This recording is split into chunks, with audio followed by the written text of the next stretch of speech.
నీవు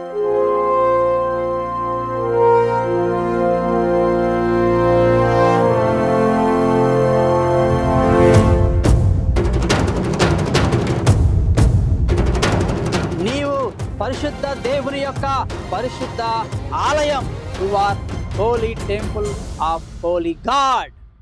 దేవుని స్తోత్రం. దేవుని పట్ల, యేసు క్రీస్తు పట్ల భయభక్తులు కలిగి జీవిస్తే మూడవ ఆశీర్వాదం ఏమిటంటే జ్ఞానము. ప్రియమైన సహోదరి సహోదరులారా, ఈ లోకంలో నువ్వు ఏ పని చేయాలన్నా నీకు జ్ఞానం కావాలి. ఏ పని ఎలాగో చేయాలో, ఎప్పుడు చేయాలో, ఏ విధంగా చేయాలో, దాన్ని విజయవంతంగా చెయ్యాలి అంటే అది చిన్న పనైనా పెద్ద పని ఏదైనా ఏం కావాలా? జ్ఞానం కావాలి, తెలివి కావాలి, ఆలోచన కావాలి, శక్తి కావాలా. ఇవన్నీ ఎవరు ఇస్తారంటే దేవుడు నీకు ఇస్తాడు. యాకోబు పత్రిక 1వ అధ్యాయము 5వ వచనంలో ఈ మాట రాయబడి, మీలో ఎవరికైనా జ్ఞానము కొదువుగా ఉండలా అతడు దేవుణ్ణి అడగవలెను, దేవుడు అతనికి దాన్ని అనుగ్రహిస్తాడు.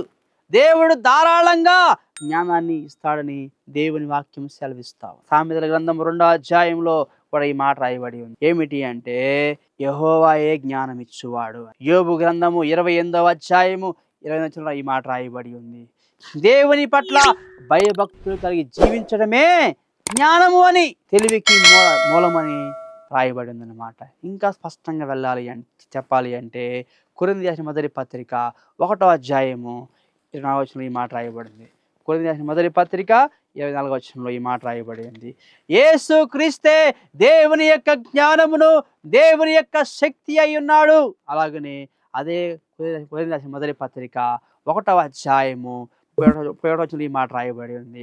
దేవుడు యేసు క్రీస్తు ప్రభు మనకు జ్ఞానమును, శక్తియు, నీతియు, విమోచనము, పరిశుద్ధతయు ఆయను అని రాయబడి ఉంది. అంటే యేసు క్రీస్తు ప్రభువే నీకు జ్ఞానం ఇచ్చువాడు. కొలస్సీ పత్రిక 2వ అధ్యాయము 3వ వచనంలో ఈ మాట రాయబడింది.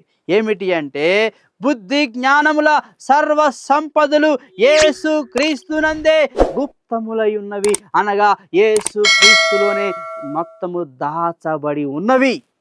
ఏ వ్యక్తి అయితే యేసు ప్రభువును తన సొంత రక్షకుడిగా అంగీకరించి ఆయన స్వీకరిస్తాడో, ఆయన చేర్చుకుంటాడో, ఆయన సహవాసం చేస్తాడో, ఆయనతో కలిసి జీవిస్తాడో, ఆయనకి లోబడతాడో, ఆయనకి విధేయత చూపిస్తాడో ఆ వ్యక్తి దేవుని జ్ఞానాన్ని పొందుకుంటాడు. దేవుని ఇచ్చే జ్ఞానాన్ని, దేవుడిచ్చే తెలివిని, దేవుడిచ్చే ఆలోచనలను పొందుకుంటాడు. ఈ లోకంలో బహు అద్భుతంగా జీవిస్తాడు. బైబిల్ గ్రంథంలో దానియేలు అనే ఒక వ్యక్తి ఉన్నాడు. ఆ వ్యక్తి తన దేశంలో నుంచి వేరే దేశంలోనికి బానిసగా కొనుక్కోబడతాడు. అయితే అతను దేవుని పట్ల ఎంతగానో భయం కలిగిన వాడు, భక్తి కలిగిన వాడు. కాబట్టి రోజుకి మోకాళ్ళు వేసి 3 సార్లు ప్రార్థన చేస్తాడనమాట. అంత గొప్ప భక్తిపరుడు ఆయన. ప్రతిరోజు కూడా ముమ్మారు అనగా ఉదయం కావచ్చు, మధ్యాహ్నం కావచ్చు, సాయంత్రం కావచ్చు, తన అనుకూలతను బట్టి రోజుకి 3 సార్లు మోకరించి ప్రార్థన చేసే గొప్ప అలవాటు కలిగి దేవునితో సహవాసం కలిగిన వ్యక్తి అనమాట. ఆ వ్యక్తికి దేవుడు ఏమిచ్చో తెలుసా అండి? జ్ఞానము, తెలివి, ఆలోచన శక్తి, కళలను, దర్శన భావాలను గ్రహించే శక్తిని కూడా దేవుడు ఆయనకు ఇచ్చాడు. కాబట్టి ప్రియమైన సహోదరి సహోదరుడా, నువ్వు గనక నీకు జ్ఞానం కావాలంటే, నీకు తెలివి కావాలంటే, నీకు ఆలోచన కావాలంటే, నీకు వివేచన కావాలంటే, నువ్వు జ్ఞానవంతుడైన యేసు ప్రభు యొద్దకు రావాలి. ఎందుకంటే ఆయన సర్వజ్ఞానైన దేవుడు. ఆయన తన జ్ఞానం చేత ఈ భూమిని, ఆకాశాన్ని, సముద్రాన్ని, సమస్త జీవరాశులను ఆయన సృష్టించాడు. ఆయన చక్కగా దాన్ని ఉంచాడు. దేవుడు ఎంత జ్ఞానంతో కదండి. అడవిలో ఉండవలసిన వాటిని అడవిలో పెట్టాడు, ఊళ్ళో ఉండవలసిన వాటిని ఊళ్ళో పెట్టాడు. ఉదాహరణకి అడవిలో ఉండవలసిన పుల్లు, సింహాలు కనుక మన ఊర్లో ఉన్న పరిస్థితి ఏంటి?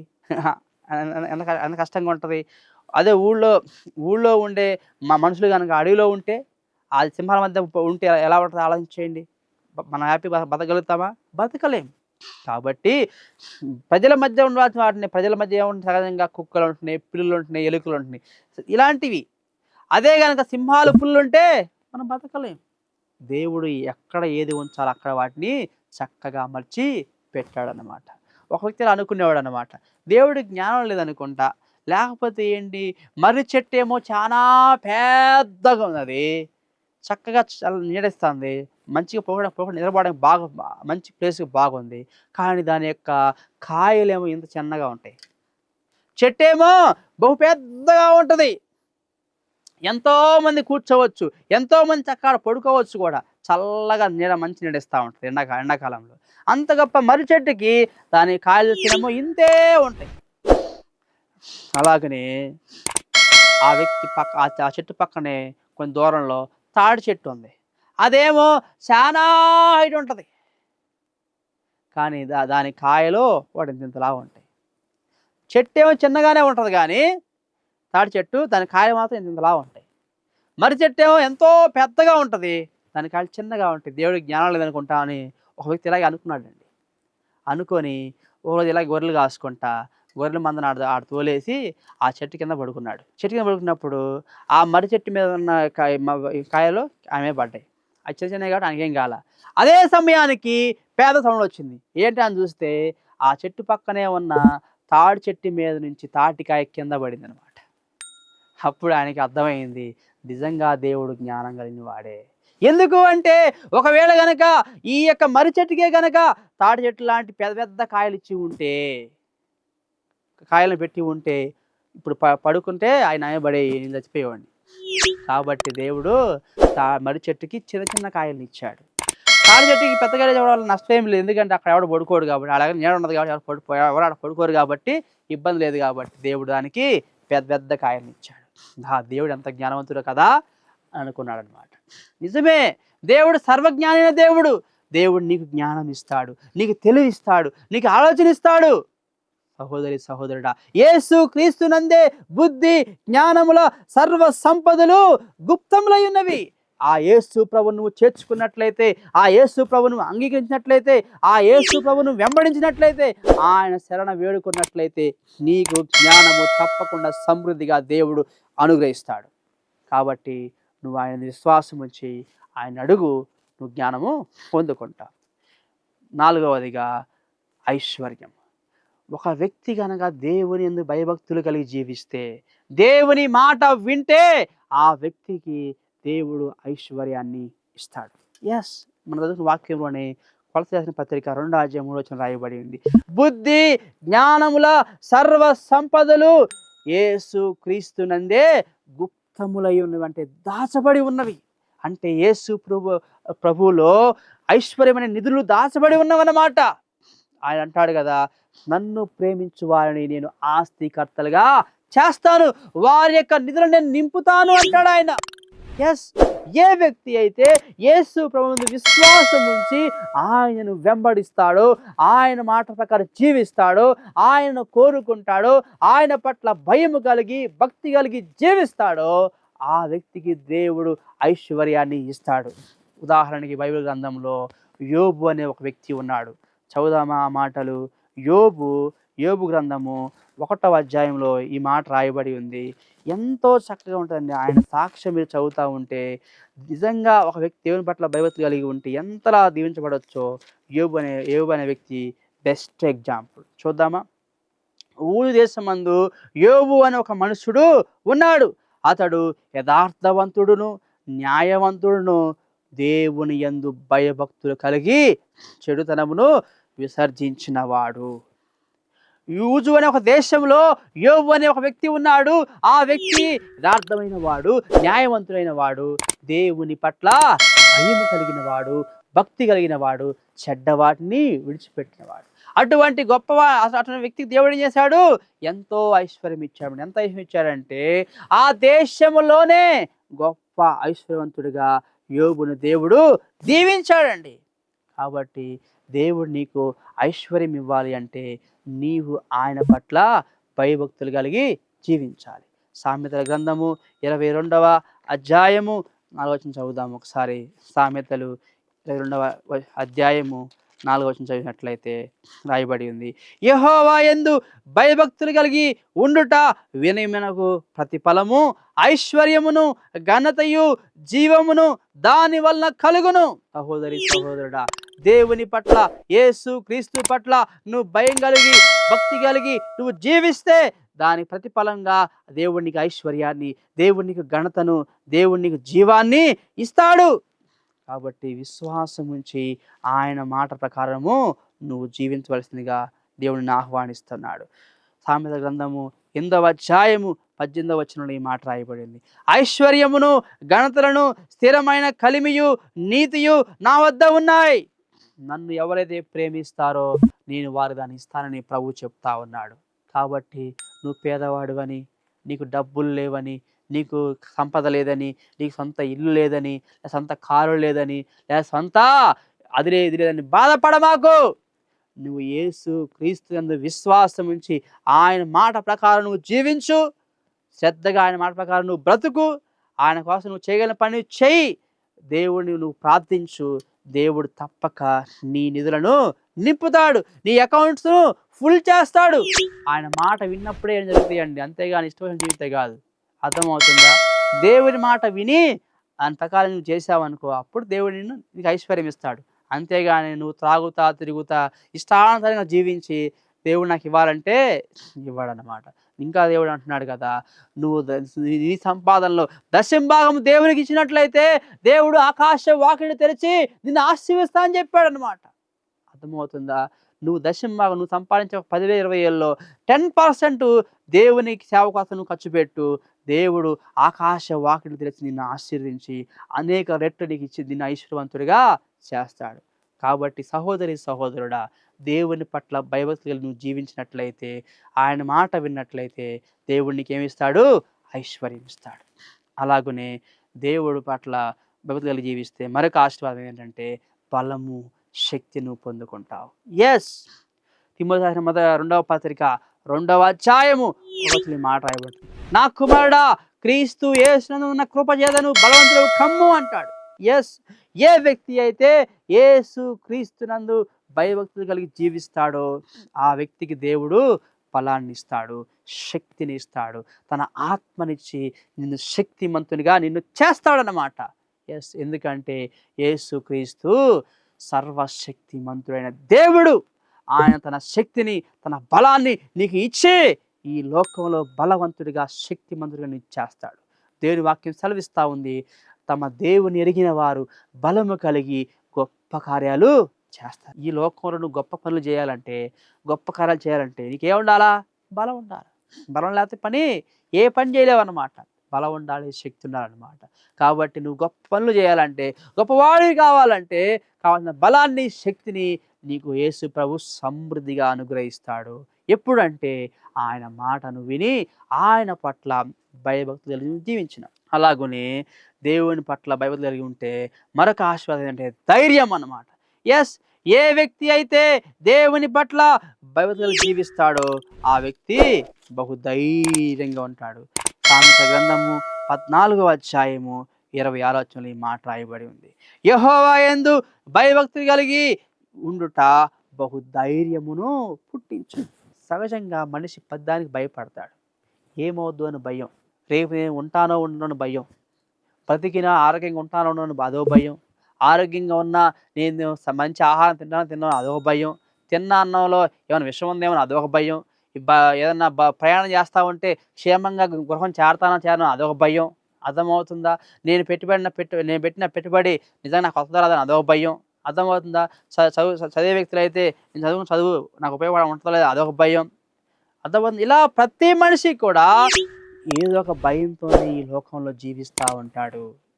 అయితే ఆ లోక భయాలు కాదు కానీ నువ్వు జీవం వలన దేవుడైన యేసు క్రీస్తునందు కనుక భయం నిలిపినట్లయితే, భయం కలిగి నువ్వు జీవించినట్లయితే, ఆయన వెంబడించినట్లయితే, ఆయన ప్రార్థించినట్లయితే, ఆయన మీద ఆధారపడినట్లయితే నీవు బహుధైర్యవంతుడిగా దేవుడు నిన్ను ఆశీర్వదిస్తాడు. అర్థమవుతుందా? దెయ్యాలకు నువ్వు భయపడాల్సిన పనిలా, రోగాలకు నువ్వు భయపడాల్సిన పని లేదు, ఆర్థిక పరిస్థితులకు నువ్వు భయపడాల్సిన పని లేదు. మరి ఏ స్థితికైనా సరే ధైర్యంగా నువ్వు ఈ లోకంలో జీవించగలవు. ఎందుకంటే దేవుడే నీకు సమస్తంగా ఉండి నడిపిస్తాడు కాబట్టి. సహోదరి సహోదరుడా, యేసు క్రీస్తునందు నువ్వు భయభక్తులుగా జీవించినట్లయితే నీకు దేవుడు ఏమి ఇస్తాడు? ధైర్యాన్ని ఇస్తాడు. హెబ్రీ పత్రిక 4వ అధ్యాయం 10వ వచనం రాయబడి ఉంది. మనం సహాయం పొందినట్లుగా ధైర్యముతో ఆయన కృపా సంసింహాల వద్దకు మనము వెళ్ళాలని.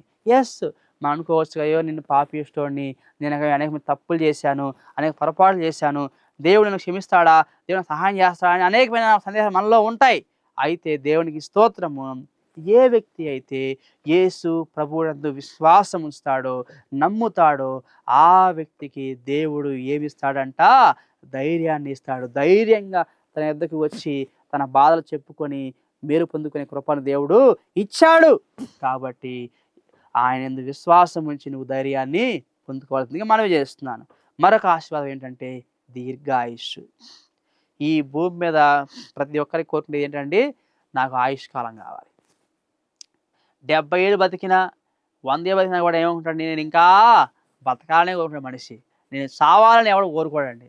మాట వరుసకి ఏదైనా అన్నా కానీ ఎవడు కూడా అలా చావాలని కోరుకోడు. ప్రతి వ్యక్తి ఏమనుకుంటాడు, నేను ఇంకా బ్రతకాలి, నేను క్షేమంగా బ్రతకాలి అని ప్రతి వ్యక్తి కోరుకుంటాడు. నిజంగా మా వాస్తవానికైతే దేవుడు మనిషిని సృష్టించినప్పుడు దేవుడు శాశ్వత కాలంగా జీవించే విధంగా మనిషిని చేశాడు, సృష్టించాడు. అయితే మనిషి పాపం చేయటం వల్ల దాని శిక్షగా మరణాన్ని తెచ్చుకున్నాడు.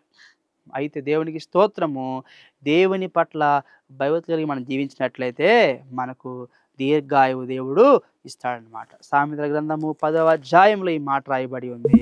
సామెతల గ్రంథము 10వ అధ్యాయము 27వ వచనంలో ఈ మాట రాయబడి ఉంది. యెహోవా యందు భయభక్తులు కలిగి ఉండుట దీర్ఘాయువుకు కారణమగును. ఎస్, నువ్వు దేవుని పట్ల భయము కలిగి, భక్తి కలిగి, విశ్వాసముతో ఆయనను వెంబడిస్తే, ఆయన మాటల ప్రకారం జీవిస్తే, దాని ప్రకారం చేస్తే దేవుడు నీకు దీర్ఘాయువిస్తాడు. అనగా ఈ భూమి మీద ఎక్కువ కాలం బతికే కృపను దేవుడు నీకు అనుగ్రహిస్తాడు. బైబిల్లో హిజ్కియా అనే ఒక భక్తుడు ఉంటాడు, ఒక రాజు ఉంటాడు. ఆయనకు మరణ దినము సమీపించినప్పుడు గోడ తట్టు తిరిగి, దేవుడా యేసయ్యా నాకు సహాయం చేయయ్యా, నేను ఎలా బతికాను, నన్ను జ్ఞాపకం చేసుకోయ్యా అని ప్రార్థన చేసినప్పుడు దేవుడు ఆయన ప్రార్థన ఆలకించి మరొక 15 సంవత్సరాలు ఆయన ఆయుష్ను పొడిగించాడండి. అర్థమవుతుందంటే నీ మరణాన్ని కూడా కొట్టివేసి నీ ఆయుష్ను పొడిగించేది నీ ప్రార్థన అన్నమాట. ఆయన పట్ల భయభక్తులను నువ్వు జీవించి ఆయనకు ప్రార్థన చేసినట్లయితే దేవుడు మరణాన్ని కొట్టివేసి నీకు దీర్ఘాయువును ఇస్తాడు. కాబట్టి ప్రయత్నం చేయండి. అలాగనే దేవుడు శాంతి సమాధానాన్ని ఇస్తాడు. యేసుప్రభు అన్నాడు, నా శాంతిని మీకు అనుగ్రహిస్తున్నాను, లోకం ఇచ్చినట్టు నేను ఇవ్వట్లేదు కానీ నా శాంతి నేను మీకు అనుగ్రహిస్తా ఉన్నాను అంటున్నాడు. అనగా నా సమాధానం మీకు ఇస్తా అంటున్నాడు అనమాట. ఏ వ్యక్తి అయితే యేసు ప్రభువునందు విశ్వాసం ఉంచుతాడో, యేసు ప్రభువును వెంబడిస్తాడో, యేసు ప్రభు ఆధారపడతాడో, ఆయన పట్ల భయభక్తులు జీవిస్తాడో, ఆ వ్యక్తికి దేవుడు తన శాంతిని సమాధానాన్ని ఇస్తాడు. కాబట్టి ఎప్పుడు బాధలతో, టెన్షన్లతో, దిగులుతో, నిరుత్సాహముతో ఏం చేయాలో, ఎలా ముందుకెళ్ళాలో అర్థం కాక కంగారుగా ఉంటున్నావా? నీకు శుభవార్త ఏమిటంటే యేసు క్రీస్తు నీకు సమాధానాన్ని, శాంతిని ఇస్తున్నాడు. యెషయా గ్రంథము 26వ అధ్యాయము 3వ వచనంలో ఈ మాట రాయబడి ఉంది. ఎవని మనసు ఆయన మీద ఆనుకుంటుందో వారిని నీవు పూర్ణంతరంగా కాపాడుతావు. అంటే ఏ వ్యక్తి అయితే దేవుని మీద ఆధారపడతాడో, దేవుని మీద ఆశ పెట్టుకుంటాడో, ఆ వ్యక్తిని దేవుడు పూర్ణ శాంతి గలవానిగా కాపాడుతాడు. అతనికి తన శాంతిని, సమాధానాన్ని, సంతోషాన్ని, విశ్రాంతిని దేవుడు ఇస్తాడు. మత్తయి సువార్త 11వ అధ్యాయము 28వ వచనంలో ఈ మాట రాయబడింది. ప్రయాసపడి భారం మోసుకున్న సమస్త జనులారా నా యొద్దకు రండి, నేను మీకు విశ్రాంతిని ఇస్తాను అని ప్రభువే స్వయంగా వాగ్దానం చేశాడు, ఆహ్వానిస్తా ఉన్నాడు. ఈ లోకంలో అనేక బాధలతో, అనేక శ్రమలతో, అనేక చిక్కులతో, అనేక ఇబ్బందులతో నలిగిపోతున్నావా? అల్లాడిపోతున్నావా? సంతోషం లేక, సుఖము లేక, దుఃఖం వెంబడి దుఃఖము, నష్టం వెంబడి నష్టము, కష్టం వెంబడి కష్టముతో అల్లాడిపోతున్న సహోదరి, సహోదరుడా, యేసు ప్రభు నిన్ను ఆహ్వానిస్తా ఉన్నాడు. ఆయన యొద్దకు వచ్చి ఆయన మాట ప్రకారం నువ్వు జీవిస్తే ఆయన నీకేమిస్తాడు? శాంతిని, సమాధానాన్ని, విశ్రాంతిని నీకు ఇస్తాడు. దేవునికి మహిమ కలుగును గాక. అలాగనే దేవుని పట్ల విశ్వాసం కలిగి, ఆయన పట్ల భయము కలిగి, భక్తి కలిగి నువ్వు జీవిస్తే దేవుడు నీకు కాపుదలను, క్షేమాన్ని ఇస్తాడు. కీర్తనలు 34వ కీర్తన 7వ వచనంలో ఈ మాట రాయబడింది. చదువుదామా? కీర్తన 34వ కీర్తన 7వ వచనంలో ఈ మాట రాయబడింది. యెహోవా యందు భయభక్తులు గల వారి చుట్టూ ఆయన దూత కావలి ఉండి వారిని రక్షించును. ఎస్, ఏ వ్యక్తి అయితే యేసు క్రీస్తునందు విశ్వాసం ఉంచి ఆయన పట్ల భయభక్తులు కలిగి జీవిస్తాడో ఆయన వారికి తోడుగా ఉంటాడు. ఆయన వారితో ఉంటాడు, వారి ముందు ఉంటాడు, వారి వెనక ఉంటాడు, వారి పక్కన ఉంటాడు, వారికి అన్ని వైపులా ఆయన ఆవరించి ఉంటాడు. కాబట్టి దేవుడు వారిని కాపాడుతాడు, దేవుడు వారిని రక్షిస్తాడు. ఆయన అంటాడు కదా, గొర్రెల కొరకు మంచి కావలసిన ప్రాణాన్ని పెడతాడని. నేను మంచి కాపరిని, నా ప్రజల కొరకు నేను ప్రాణాన్ని అర్పిస్తున్నాను అంటున్నాడు. ప్రాణం పెట్టినందుగా ప్రేమించిన దేవుడు నిన్ను కాపాడుకోవటం ఆయన పెద్ద కష్టమేమీ కానే కాదనమాట. అంతగా నిన్ను ప్రేమిస్తున్నాడు. కాబట్టి ఆయన నీకు క్షేమాన్ని, సమాధానాన్ని ఇస్తాడు. కాబట్టి జ్ఞాపకం చేసుకో, దేవుని పట్ల భయం కలిగి భక్తులను నువ్వు జీవిస్తే దేవునికి ఏమి ఇస్తాడంట? కాపుదలను, క్షేమాన్ని ఇస్తాడు. అలాగనే దేవుడు నీకు ఏమిస్తాడు? కృప అనుగ్రహిస్తాడు. ఏ వ్యక్తి అయితే దేవుని పట్ల భయభక్తులు కలిగి జీవిస్తాడో ఆ వ్యక్తికి దేవుడు ఏమి ఇస్తాడంట? అత్యధికమైన కృపనిస్తాడు. 103వ కీర్తన 11వ వచనంలో ఈ మాట రాయబడి ఉంది. భూమి కంటే ఆకాశము ఎంత ఉన్నతముగా ఉన్నదో దేవుని యందు భయభక్తులు గల వారి ఎడల దేవుని కృప అంత అధికముగా ఉంది. ఎస్, కృప అంటే మనకు అర్హత లేకపోయినా దేవుడు ఇచ్చే ఆశీర్వాదాలు, దేవుడు ఇచ్చేదన్నమాట. దేవుడు నీకు ఇవ్వాలి అంటే, నీకు అర్హత లేకపోయినా, నీకు శక్తి లేకపోయినా, నీకు అవకాశం లేకపోయినా దేవుడే స్వయంగా నిన్ను ప్రేమించి నీకు అనుగ్రహించాలంటే, నీ కృప చూపించాలంటే నువ్వేం చేయాలి తెలుసా? దేవుని పట్ల భయభక్తులు కలిగి జీవించాలి, దేవుని మాట శ్రద్ధగా ఆలకించాలి. అలా గనక నువ్వు ఆయన మాట విన్నట్లయితే ఆయన కృప ఎంత అధికంగా ఉంటుంది నీ పట్ల తెలుసా? భూమి కంటే, భూమి ఇక్కడ ఉంది, ఆకాశం ఎక్కడో ఉంది. భూమి కంటే ఆకాశం ఎంత ఉన్నతంగా, ఎంత పైన ఉన్నదో, ఎంత గొప్పగా ఉన్నదో, ఎంత ఎత్తుగా ఉన్నదో దేవుని పట్ల గనక నువ్వు భయం కలిగి భక్తి కలిగి జీవిస్తే నీ పట్ల అంట ఆయన చూపించే కృప అంత అధికంగా ఉంటుంది. కాబట్టి సహోదరి సహోదరుడా, ఆయన కృపను అత్యధికంగా నువ్వు పొందుకోవాలని ఆశించినట్లయితే నువ్వేం చేయాలి తెలుసా? ఆయన మాట ప్రకారం నువ్వు జీవించాలి. ఆయన పట్ల భయం కలిగి భక్తి కలిగి నువ్వు జీవించాలి. 145వ కీర్తన 19వ వచనంలో ఈ మాట రాయబడి ఉంది. తన యందు భయభక్తులు గల వారి కోరిక ఆయన నెరవేర్చును, వారి మొర ఆలకించి వారిని రక్షించును. ఎస్, నువ్వు గనక దేవుని పట్ల భయం కలిగి భక్తి కలిగి నువ్వు జీవిస్తే దేవుడు నీ కోరికను మన్నించి, నీ కోరికను అంగీకరించి నీకు తప్పకుండా దాన్ని నెరవేరుస్తాడనమాట. ఆయన నీ మొర ఆలకించి నిన్ను రక్షిస్తాడు, నిన్ను దీవిస్తాడు, నిన్ను కాపాడుతాడు. కాబట్టి సహోదరి సహోదరుడా, దేవుడు నీకు అత్యధికమైన కృపను అనుగ్రహిస్తాడు. ఈ లోకంలో గొప్పవాడిగా నిన్ను చేస్తాడనమాట.